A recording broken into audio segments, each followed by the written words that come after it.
আজকের আলোচনার বিষয় হচ্ছে ন্যারেশন। আপনারা যারা একদম শুরু থেকে ন্যারেশন শিখতে চান, অর্থাৎ ন্যারেশন কিছুই পারেন না, একদম শুরু থেকে শিখবেন। আপনি ইংলিশ ভালো বোঝেন না, ইংলিশ গ্রামারও ভালো বোঝেন না, আপনি টেন্সও পারেন না, তারপরেও আপনি ন্যারেশন পারবেন। আজকের এই ক্লাসটি দেখার পরে ন্যারেশন নিয়ে আপনার নো টেনশন, আপনি ন্যারেশন একদম সূক্ষ্মভাবে আজকে ইনশাআল্লাহ শিখবেন। তো প্রথমত আমরা শিখবো হচ্ছে যে ন্যারেশন আসলে বিষয়টা কি, ন্যারেশন এই জিনিসটা কি জিনিস, আসলে ন্যারেশন কাকে বলে সেটা একটু বলি। ন্যারেশন মানে আমরা সবাই জানি, ন্যারেশন মানে হচ্ছে উক্তি। ন্যারেশন মানে কি? ন্যারেশন মানে হচ্ছে উক্তি। প্রশ্নটা হচ্ছে উক্তি আবার কি? আরেকটু ডিটেলস আসেন। ন্যারেশনের আরেকটা ইংরেজি শব্দ আছে। ন্যারেশনের আরেকটা ইংরেজি শব্দ হচ্ছে স্পিচ। ন্যারেশনের আরেকটা ইংরেজি শব্দ হচ্ছে স্পিচ। স্পিচ মানে কি? স্পিচ মানে হচ্ছে কথা। স্পিচ মানে হচ্ছে কথা, অর্থাৎ আমরা মুখ দিয়ে যা বের করি, এই যে আমি কথা বলতেছি না, এগুলা কিন্তু স্পিচ। হ্যাঁ, তাহলে সব মিলি যেটা বুঝলেন সেটা হচ্ছে ন্যারেশন মানে হচ্ছে কথা।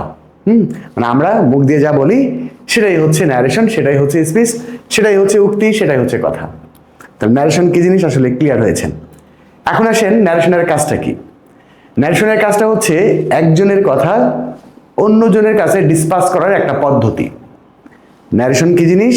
একজনের কথা অন্য আরেকজনের কাছে আপনি ডিসপাস করবেন, আরেকজনের কাছে বলবেন। কিভাবে বলবেন?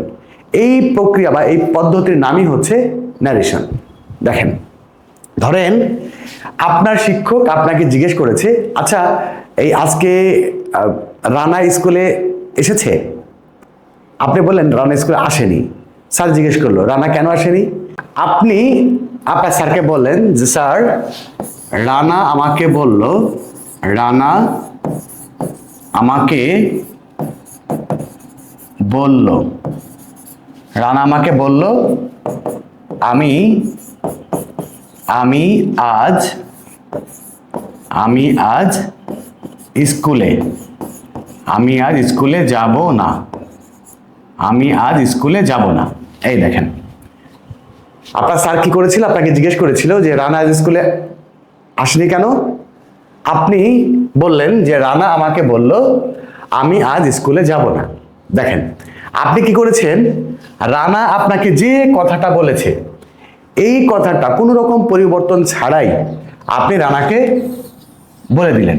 এই কথাটা কিন্তু হুবহু রানা বলেছে আমি আজ স্কুলে যাব না, এই কথাটা রানা হুবহু বলেছে। ওকে, এখন দেখেন এই কথাটা আপনি এভাবে বলতে পারেন এবং এই কথাটা আপনি পরিবর্তন করে আপনার মতো করে বলতে পারেন। কেমন? আপনি বলতে পারেন যে রানা রানা আমাকে রানা আমাকে বলল যে সে ওই দিন স্কুলে আসবে না। এই দেখেন, তাহলে কি করলেন? আপনি প্রথমবার কি করেছেন? রানার কথাটা কোনো পরিবর্তন ছাড়াই আপনি হুবহু তুলে ধরেছেন স্যারের কাছে। ওকে, আরেকবার কি করেছেন? রানার কথাটাকে আপনি পরিবর্তন করে আপনার মনের মতো করে আপনি বললেন। তাহলে আপনি একজনের কথা আরেকজনের কাছে দুই রকম ভাবে ডিসপাস করতে পারেন, দুই রকম ভাবে প্রকাশ করতে পারেন। এই কারণে এই ন্যারেশনকে দুই ভাগে ভাগ করা হয়েছে। ন্যারেশনকে কয় ভাগ করা হয়েছে? দুই ভাগে। একটাকে বলা হয় ডিরেক্ট ন্যারেশন। কি বলা হয়? Direct narration. আর একটাকে বলা হয় ইনডিরেক্ট ন্যারেশন। একটা হচ্ছে ডিরেক্ট ন্যারেশন, আর একটার নাম কি? Indirect narration. অর্থাৎ আপনি যখন কারো কথা কোনো রকম পরিবর্তন ছাড়াই সে যে কথাটা বলেছিল আপনি সেই কথাটা হুবহু কারো কাছে তুলে ধরেন, তখন সেটাকে আমরা বলি ডিরেক্ট ন্যারেশন।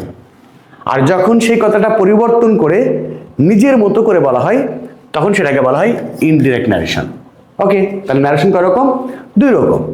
এখন আপনাদেরকে যেটা করতে হবে সেটা হচ্ছে পরীক্ষাতে আপনাদের ডিরেক্ট ন্যারেশন আসবে। অর্থাৎ এই যে ডিরেক্ট ন্যারেশন যেটা হুবহু দেওয়া থাকবে কোনো পরিবর্তন ছাড়াই, এইটা দেওয়া থাকবে। আপনাকে কি করতে হবে? ওইটাকে পরিবর্তন করে ইনডিরেক্ট ন্যারেশনে রূপান্তর করতে হবে, অর্থাৎ নিজের মতো করে বলতে হবে। এই যে আপনি ডিরেক্ট ন্যারেশন থেকে ইনডিরেক্ট ন্যারেশনে পরিবর্তন করলেন, এই পরিবর্তনের কিন্তু নীতিমালা আছে। আপনি আপনার একদম ইচ্ছা মতোই এটাকে পরিবর্তন করতে পারবেন না।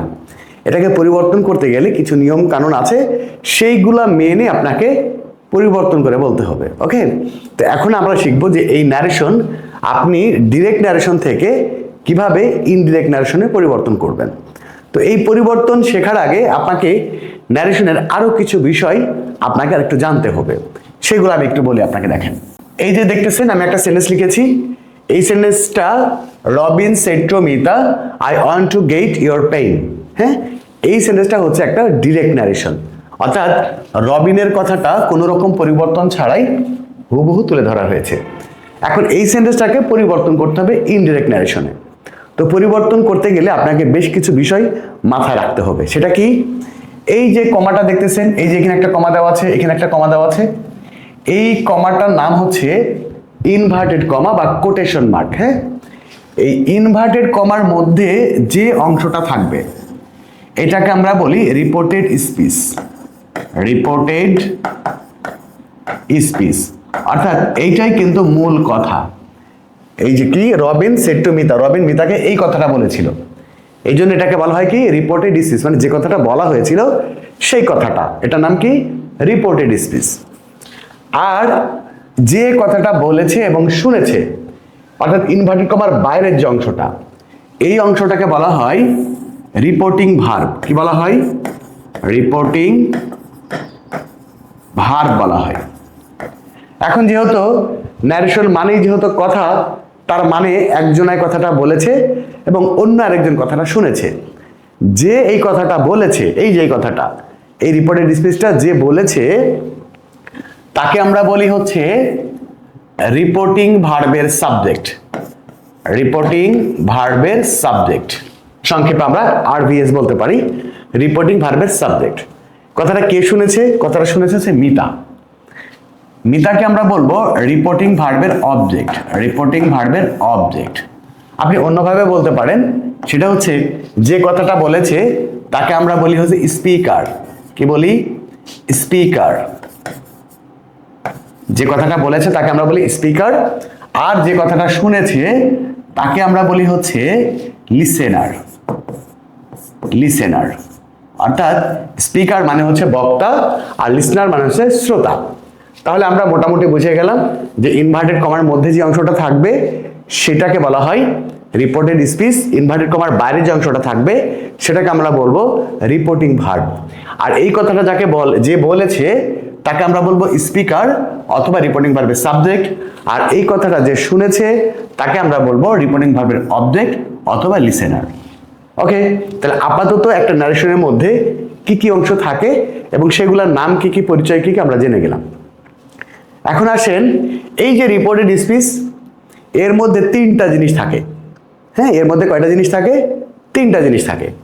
একটা নাম হচ্ছে পার্সন। কি থাকে? পার্সন থাকে। আরটা হচ্ছে টেন্স থাকে। পার্সন থাকে, টেন্স থাকে, আর একটা হচ্ছে ওয়ার্ড থাকে। অর্থাৎ এই যে ন্যারেশনের যে রিপোর্টেড স্পিচটা, এর মধ্যে তিনটা জিনিসকে পরিবর্তন করতে হয়। ওই যে একটু আগে বললাম যে আপনি কারো কথা পরিবর্তন করে নিজের মতো করে বলবেন। এই নিজের মতো করে বলতে গেলে কিছু নিয়ম কানুন আছে, কিছু পরিবর্তন করতে হয়। এই পরিবর্তন কি কি করতে হয় দেখেন, সেটা হচ্ছে এই যে পার্সন পরিবর্তন করতে হয়, টেন্স পরিবর্তন করতে হয়, আর হচ্ছে ওয়ার্ড পরিবর্তন করতে হয়। এখন এইগুলো আপনি কিভাবে পরিবর্তন করবেন? এই পার্সন, টেন্স, ওয়ার্ড এগুলো আপনি ধরেন বোঝেনই না, তাহলে কিভাবে পরিবর্তন করবেন? খেয়াল করেন, এই তিনটা জিনিস পরিবর্তন করা যদি আপনি শিখে যান তাহলে ন্যারেশন আপনি টুরি দিয়েই করতে পারবেন। হ্যাঁ, আপনি কিছু যদি না বোঝেন ইংরেজির, তাও আপনি ন্যারেশন একদম চোখ বন্ধ করে দিতে পারবেন, শুধু ক্লাসটা শেষ পর্যন্ত দেখতে হবে। ওকে, দেখেন, প্রথমত আমরা একটা একটা করে শিখব। প্রথমে আসেন পার্সন পরিবর্তন। এই পার্সন পরিবর্তনের জন্য আপনাকে যেটা মনে রাখতে হবে সেটা হচ্ছে এইগুলো একদম সহজ মনে রাখাটা। দেখেন, একটা হচ্ছে আই, তারপরে হচ্ছে মি, আর হচ্ছে মাই। আই, মি, মাই, আর হচ্ছে উই, আজ এবং হচ্ছে আওয়ার। এই যে উপরে ছয়টা দেখতেছেন, আই, মি, মাই, উই, আজ, আওয়ার, এদেরকে বলা হয় ফার্স্ট পার্সন। কি বলা হয়? First person. এই দুইটা হচ্ছে সাবজেক্ট ফর্ম, এই দুটো হচ্ছে অবজেক্টিভ ফর্ম, আর এই দুটো হচ্ছে পসেসিভ ফর্ম। ওকে, তাহলে এই ছয়টাকে বলা হয় কি ফার্স্ট পারসন। যদি দেখেন ওই যে ন্যারেশনের মধ্যে একটু ব্যাকে যাই, এই যে এর মধ্যে, হ্যাঁ এর মধ্যে যদি দেখেন যে ওই ছয়টা আছে, কোন ছয়টা? এই যে এই ছয়টা, আই, মি, মাই, উই, আজ, আওয়ার, তাহলে সেটাকে আমরা পরিবর্তন করব রিপোর্টিং ভার্বের সাবজেক্টের সাথে, অর্থাৎ স্পিকারের সাথে বা বক্তার সাথে। ভালো করে বুঝে নেন, আই, মি, মাই, উই, আজ, আওয়ার, এই ছয়টার মধ্যে যে কোনো একটা থাকলে সেটাকে আমরা বলবো ফার্স্ট পারসন, এবং সেটাকে আমরা পরিবর্তন করব রিপোর্টিং ভার্বের সাবজেক্টের সাথে। আর দেখেন এই হচ্ছে ইউ, ইউ, আর হচ্ছে ইয়োর, এটাকে পরিবর্তন করব রিপোর্টিং ভার্বের অবজেক্টের সাথে, কারণ এদেরকে বলা হয় সেকেন্ড পারসন। কি বলা হয়? সেকেন্ড পারসন বলা হয়, অর্থাৎ ইউ, ইউ, ইয়োর হচ্ছে সেকেন্ড পারসন, এবং সেটাকে আমরা পরিবর্তন করব কার সাথে? রিপোর্টিং ভার্বের অবজেক্টের সাথে, অর্থাৎ লিসেনারের সাথে, অর্থাৎ শ্রোতার সাথে, যে কথা শুনেছে তার সাথে পরিবর্তন করব। হ্যাঁ, এখন এই জায়গাতে একটা প্রবলেম আছে, সেটা হচ্ছে ফার্স্ট পারসন আমরা পরিবর্তন করব রিপোর্টিং ভার্বের সাবজেক্টের সাথে, এবং সেকেন্ড পারসন আমরা পরিবর্তন করব রিপোর্টিং ভার্বের অবজেক্টের সাথে। এই পর্যন্ত কোনো ঝামেলা নাই। হ্যাঁ, ঝামেলাটা হচ্ছে পরিবর্তন তো করব, পরিবর্তনটা কিভাবে করব, পরিবর্তনটা কেমন ভাবে হবে। দেখেন, এই সিদ্ধান্ত প্রথমত নেবেন যে যে পারসনটা দেওয়া আছে ওটা ফার্স্ট পারসন নাকি সেকেন্ড পারসন। সিদ্ধান্ত যখন হয়ে যাবে তখন দেখবেন যার সাথে আপনি পরিবর্তন করবেন সে পুরুষ মানুষ কিনা। সে যদি পুরুষ মানুষ হয়, খেয়াল করেন, সে যদি পুরুষ মানুষ হয় তাহলে তাকে পরিবর্তন করে আপনি কি করবেন? আপনি হি করবেন, অথবা হিম করবেন, অথবা হিজ করবেন। দেখবেন ওই পারসনটা কোন ফর্মে আছে। যে পারসনটা যে ফর্মে থাকবে পরিবর্তনের সময় আপনাকে, যদি ধরেন সাবজেক্ট ফর্মে আছে, আই আছে, তাহলে পরিবর্তন করে কি হবে? হি হবে। আচ্ছা, যদি মি থাকে পরিবর্তন করে কি হবে? হিম হবে। যদি মাই থাকে পরিবর্তন করে কি হবে? হিজ হবে। অর্থাৎ সে নিজের যে ফর্মে থাকবে পরিবর্তনের পরে তার ওই ফর্মটা দিতে হবে, যার সাথে পরিবর্তন করবেন তার ওই ফর্মটা দিবেন। ওকে, তাহলে যার সাথে পরিবর্তন করবেন সে যদি পুরুষ মানুষ হয় তাহলে হি, হিম, হিজ নেবেন। আর যদি সে মহিলা মানুষ হয়, যদি মহিলা মানুষ হয় তাহলে তার পরিবর্তে লিখবেন হচ্ছে শি, হার, অথবা হার। ওকে, অর্থাৎ সিদ্ধান্ত হয়ে গেছে যে কার সাথে পরিবর্তন হবে। যার সাথে পরিবর্তন করবেন সে যদি মহিলা মানুষ হয় তাহলে তার পরিবর্তে আপনি লিখবেন শি, হার, হার। অর্থাৎ যদি সাবজেক্ট ফর্মে থাকে তাহলে শি নেবেন, যদি অবজেক্ট ফর্মে থাকে তাহলে হার নেবেন, যদি পসেসিভ ফর্মে থাকে হ্যাঁ তাহলে কি হার নেবেন। সেটা কি ফার্স্ট পারসন হোক আর সেকেন্ড পারসন হোক, যার সাথে পরিবর্তন করবেন সিদ্ধান্ত হয়ে গেল যে এখন এটা রিপোর্টিং ভার্বের সাবজেক্টের সাথে অথবা রিপোর্টিং ভার্বের অবজেক্টের সাথে পরিবর্তন করবেন, সে যে ফর্মে থাকবে এবং সে পুরুষ অথবা মহিলা যাই হোক না কেন তার যে ফর্ম ওই ফর্মটা দিবেন। ওকে, এরপরে যার সাথে পরিবর্তন করবেন সে যদি বহু বচন কেউ হয়, মানে একজনের বেশি, সে পুরুষও না মহিলাও না, অথবা পুরুষ অথবা মহিলা যে কেউ হতে পারে কিন্তু বহু বচন, তখন আমরা কি করব? তখন আমরা নিব দে, দেম, অথবা দেয়ার। অর্থাৎ সে নিজে যে ফর্মে থাকবে, পার্সনটা যে ফর্মে থাকবে, আমি প্র্যাকটিক্যালি আপনাদেরকে ধীরে ধীরে দেখাচ্ছি, আপনারা শুধু ভালো করে শুনে রাখুন কে কার সাথে পরিবর্তন হয়। তাহলে আমি একটু রিভিউ করি আপনাদের জন্য পুরো ব্যাপারটা। সেটা হচ্ছে এই যে I, me, my, we, us, our, এই ছয়টা হচ্ছে ফার্স্ট পারসন, পরিবর্তন হবে রিপোর্টিং ভার্বের সাবজেক্টের সাথে। আর ইউ, ইউ, ইয়োর হচ্ছে সেকেন্ড পারসন, পরিবর্তন হবে রিপোর্টিং ভার্বের অবজেক্টের সাথে।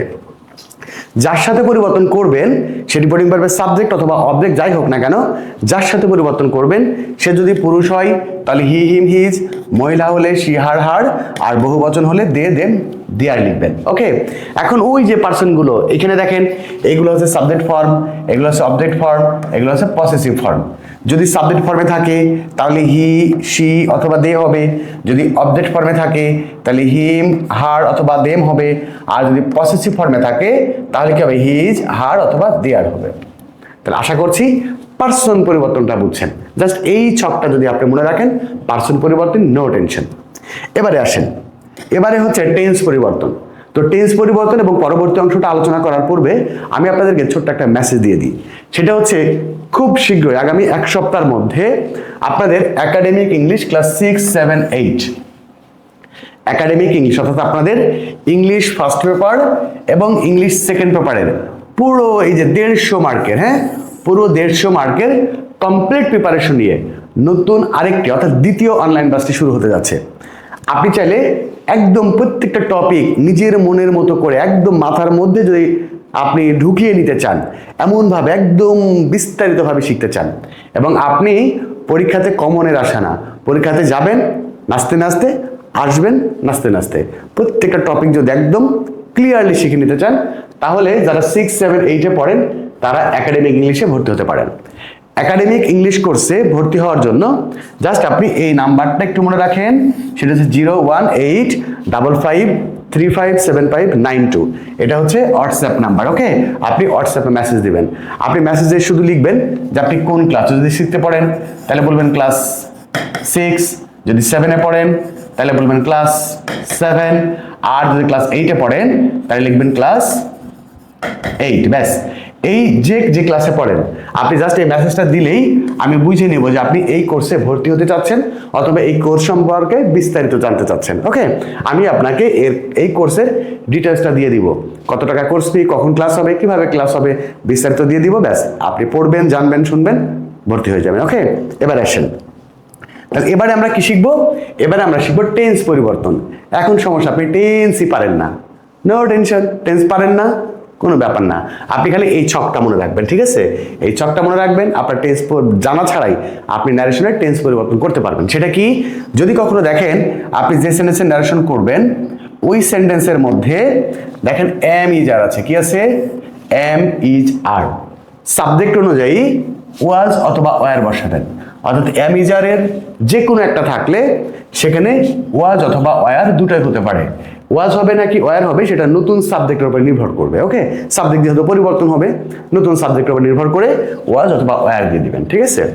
আর যদি দেখেন সেন্টেন্সের মধ্যে ওয়াজ ওয়ারই আছে, ওই যে রিপোর্টেড স্পিচ, হ্যাঁ, ওটার মধ্যে যদি ওয়াজ ওয়ার থাকে তাহলে ওয়াজ ওয়ারকে বাদ দিয়ে সেখানে কি লিখবেন? হ্যাড বিন লিখবেন। ব্যাস, এরপরে যদি দেখেন হ্যাভ অথবা হ্যাজ আছে, মানে হ্যাজ অথবা হ্যাভ, ভুল লেখা হয়েছিল, হ্যাজ অথবা হ্যাভ আছে, তাহলে সেটাকে কেটে দিবেন, তার পরিবর্তে লিখবেন হ্যাড। ওকে, দেখবেন আগে যে এই সাহায্যকারী ভার্বগুলো আছে কিনা, অ্যামিজার, ওয়াজার, হ্যাভ, হ্যাজ, মানে হ্যাজ, হ্যাড। অ্যামিজার থাকলে ওয়াজার, ওয়াজার থাকলে হ্যাড বিন, হ্যাজ অথবা হ্যাভ থাকলে হ্যাড করবেন। আর যদি সাহায্যকারী ভার্ব না থাকে, মানে এইগুলো না থাকে, তাহলে দেখবেন মেইন ভার্ব আছে কিনা। এটা একটু পরে বলি, আরো কিছু সাহায্যকারী ভার্ব আছে, যেমন শ্যাল বা উইল থাকলে তার পরিবর্তে উড করবেন, ক্যান যদি থাকে তার পরিবর্তে কুড করবেন, মে যদি থাকে তার পরিবর্তে মাইট করবেন, আর মাস্ট যদি থাকে তার পরিবর্তে হ্যাড টু করবেন। তাহলে দেখবেন হয় এই সাহায্যকারী ভার্বগুলো আছে অথবা এই সাহায্যকারী ভার্বগুলো আছে। যদি এই সাহায্যকারী ভার্ব অথবা এই সাহায্যকারী ভার্ব এর মধ্যে একটাও না থাকে তাহলে বুঝবেন ওই সেন্টেন্সে কোনো সাহায্যকারী ভার্ব নেই। যদি না থাকে তাহলে এখানে একটা মেইন ভার্ব থাকবে। একটা জিনিস বলে দিই আপনাদের শর্টকাটে, ইংরেজিতে যত প্রকারের টেন্স আছে শুধুমাত্র পাস্ট ইনডিফিনাইট টেন্স এবং প্রেজেন্ট ইনডিফিনাইট টেন্স, এই দুইটা টেন্সে অ্যাসার্টিভ সেন্টেন্সে কোনো সাহায্যকারী ভার্ব থাকে না। সেক্ষেত্রে দেখবেন যদি ভার্বটা প্রেজেন্ট ফর্মে থাকে, অর্থাৎ যদি V1 ভার্বের প্রেজেন্ট ফর্মে থাকে তাহলে ওই ভার্বটাকে পাস্ট ফর্ম করে দিবেন, অর্থাৎ ভার্বের পাস্ট ফর্ম করে দিবেন। প্রেজেন্ট ফর্মে থাকলে কি করবেন? পাস্ট ফর্ম করে দিবেন। আর যদি দেখেন যে পাস্ট ফর্মই আছে, অর্থাৎ V2 ভার্বের পাস্ট ফর্মই আছে, তাহলে আপনি কি করবেন? একটা হ্যাড লিখবেন, এরপরে ওই ভার্বের পাস্ট পার্টিসিপল ফর্ম করে দিবেন, অর্থাৎ হ্যাড প্লাস ভার্বের 3 নাম্বার ফর্ম করে দিবেন। ক্লিয়ার? তাহলে অ্যামিজার থাকলে ওয়াজার, ওয়াজার থাকলে হ্যাড বিন, হ্যাজ থাকলে হ্যাড, ভার্বের প্রেজেন্ট ফর্ম থাকলে পাস্ট ফর্ম থাকলে had plus past participle form, shall বা উইল থাকলে উড, ক্যান থাকলে কুড, মে থাকলে মাইট এবং মাস্ট থাকলে হ্যাড টু করে দিবেন। ব্যাস, টেন্স পরিবর্তন হয়ে গেল। তাহলে আমাদের যে 3টা পরিবর্তন দরকার ছিল, পার্সন পরিবর্তন, টেন্স পরিবর্তন, আরেকটা জিনিস লাগবে সেটা হচ্ছে ওয়ার্ড পরিবর্তন। দেখেন ইংরেজিতে কিছু ওয়ার্ড আছে, এই ওয়ার্ডগুলো যদি ডিরেক্ট ন্যারেশনে থাকে তাহলে সেটাকে ইনডিরেক্ট করার সময় সেই ওয়ার্ডগুলোকে চেঞ্জ করতে হবে। কি থাকলে কি করবেন? দেখেন এই ওয়ার্ডগুলো মনে রাখবেন, বলেছি না আজকের পরে আপনার ন্যারেশনে নো টেনশন। কি করবেন? যদি দেখেন নাও আছে, নাওটাকে বাদ দিয়ে ওর পরিবর্তে লিখবেন দেন। যদি অ্যাগো থাকে, অ্যাগো থাকলে লিখবেন বিফোর। যদি টুডে থাকে তাহলে লিখবেন দ্যাট ডে। ওকে, যদি ইয়েস্টারডে থাকে তাহলে লিখবেন দি প্রিভিয়াস ডে। যদি লাস্ট থাকে তাহলে লিখবেন দি প্রিভিয়াস। তারপরে যদি টুমরো থাকে টুমরো পরিবর্তে দি নেক্সট ডে।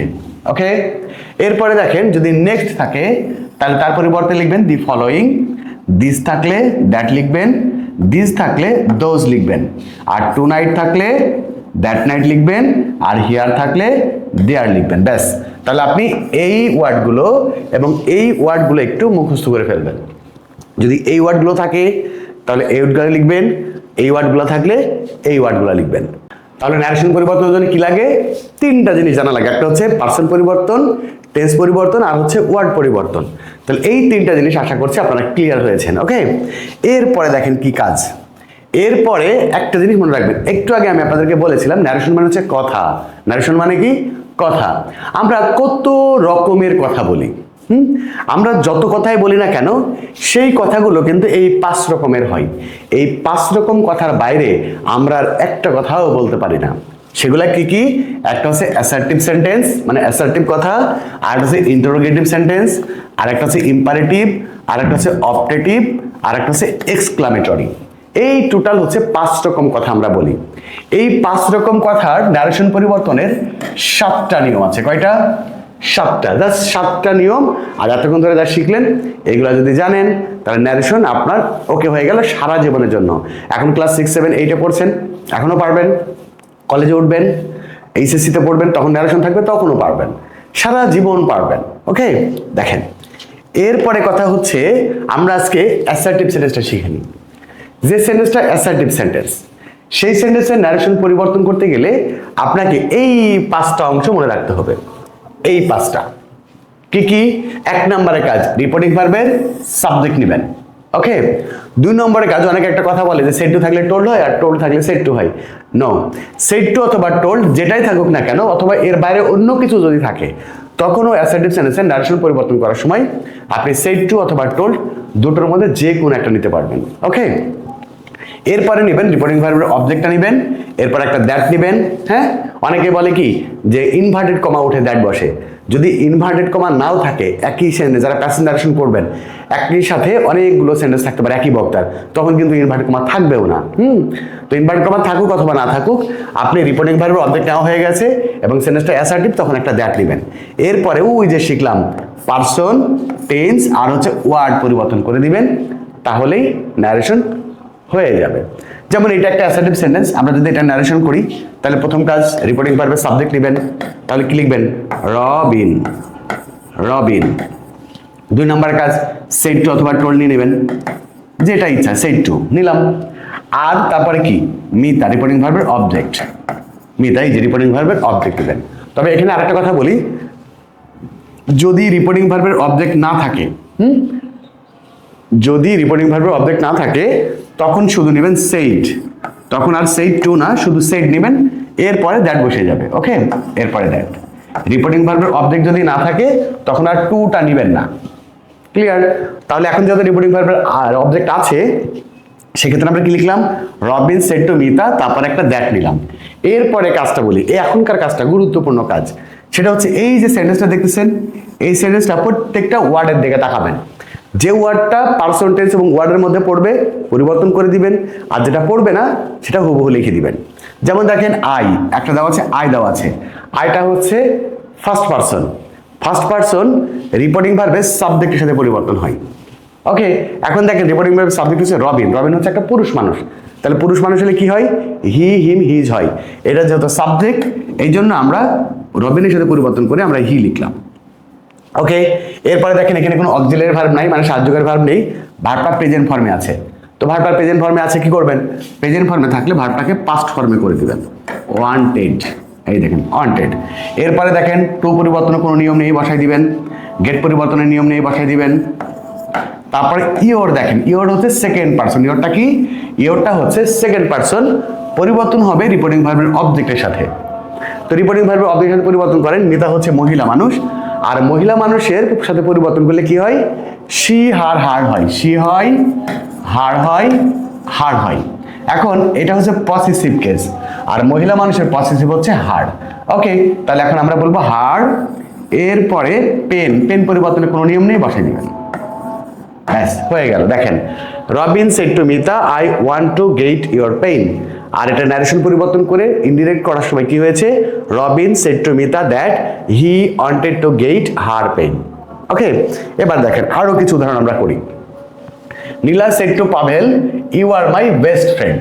ওকে, করেন। তাহলে প্রথম কাজ হচ্ছে রিপোর্টিং ভার্বের সাবজেক্ট নেবেন, সেটা হচ্ছে নীলা।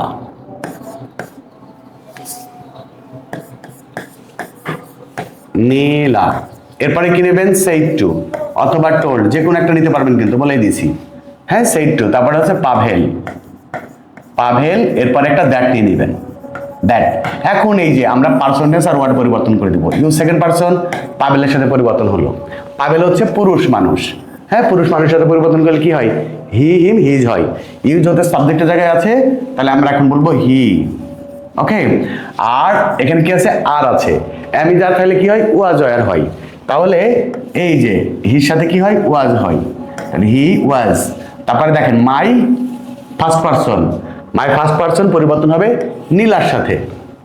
ওকে, তো নীলা হচ্ছে যেহেতু মহিলা, তার মানে এর তিনটা ফর্ম হচ্ছে শি, হার, হার। এটা যেহেতু পসেসিভ কেস, তাহলে আমরা এখন বলবো হার। এরপরে হচ্ছে বেস্ট ফ্রেন্ড, বেস্ট ফ্রেন্ড। ব্যাস হয়ে গেল। দেখেন এটাকে যদি আমরা করি, প্রথমে দি টিচার লেখেন, দি টিচার, দি টিচার, তারপরে হচ্ছে সেড টু অথবা টোল্ড, যে কোনো একটা নেবেন। এরপরে দি স্টুডেন্টস, দি স্টুডেন্টস নিয়ে নিলাম। এরপর একটা দ্যাট নেবেন, দ্যাট। এরপরে কি করবেন, এই যে এইগুলোকে এখন পার্সন টেন্স আর ওয়ার্ড পরিবর্তন করে দিবেন। ওকে, তাহলে দেখেন আই ফার্স্ট পার্সন পরিবর্তন হচ্ছে টিচারের সাথে। ওকে, তো টিচার আমরা পুরুষ যদি ধরি তাহলে আমরা করব হি। এরপরে কি আছে, উইল আছে। উইল থাকলে কি হয়, উইল থাকলে উড হয়। আর একটা জিনিস মনে রাখবেন, সাহায্যকারী ভার্ব যখন চেঞ্জ হবে তখন আর মেন ভার্বটা চেঞ্জ হবে না। ওকে, আচ্ছা। এরপরে দেখেন উড নিয়ে নিলাম, এরপরে টিচ নিয়ে নেন, টিচ। তারপরে ইউ আছে, দেখেন ইউ হচ্ছে সেকেন্ড পার্সন, স্টুডেন্টস এর সাথে পরিবর্তন হবে। হ্যাঁ, তো এটা হচ্ছে অবজেক্টের জায়গায় আছে। এখন আমরা স্টুডেন্টস এর অবজেক্ট ফর্ম নিব। তো যে কোনো প্লুরাল নাউনের অবজেক্ট ফর্ম কি হয়, অবজেক্ট ফর্ম দেম হয়। এই যে নিলাম দেম। তারপরে হচ্ছে এ গ্রামাটিক্যাল, গ্রামাটিক্যাল টপিক। ব্যাস, এই যে হয়ে গেল, শেষ। Grammatical topic. আপনি জাস্ট এই যে নিয়মগুলো ফলো করে দিবেন, অটো দেখবেন ন্যারেশন আপনার হয়ে গেছে। তো আপনারা যদি বাকি নিয়মগুলো শিখতে চান, তাহলে অবশ্যই কমেন্টস করে জানাবেন। আর যদি প্যাসিভ ন্যারেশন শিখতে চান, সেটা কমেন্টস করে জানাবেন। পরবর্তী ইনশাল্লাহ আপনাদের চাহিদা অনুযায়ী ভিডিও তৈরি করে দিব। ঠিক আছে, তো আজকের এই ক্লাসটি কেমন লাগলো সেটা অবশ্যই কমেন্টস করে জানাবেন। আর আপনি যদি 6, 7, 8 এর নতুন যে ব্যাচটা শুরু হচ্ছে, দ্বিতীয় ব্যাচে, সে ব্যাচে ভর্তি হতে চান, তাহলে অবশ্যই দ্রুত যোগাযোগ করবেন, কারণ এক সপ্তাহের মধ্যেই ক্লাস শুরু হবে। এছাড়াও নবম এবং দশম শ্রেণীর শিক্ষার্থীদের জন্য কিন্তু ব্যাচ আসছে, যে ব্যাচটা চলতেছে এটা মাঝপথে আছে, এটা পরবর্তীতে আবার নতুন ব্যাচ শুরু হবে। এবং এইচএসসিতে যারা পড়েন, যারা 2027 সালে এইচএসসি পরীক্ষা দিবেন, আপনাদের জন্য নতুন ব্যাচ শুরু হবে। ওকে, তো আজকে বিদায় নিচ্ছি, দেখা হচ্ছে পরবর্তী ক্লাসে। সে পর্যন্ত সবাই ভালো থাকবেন, সুস্থ থাকবেন। আল্লাহ হাফেজ।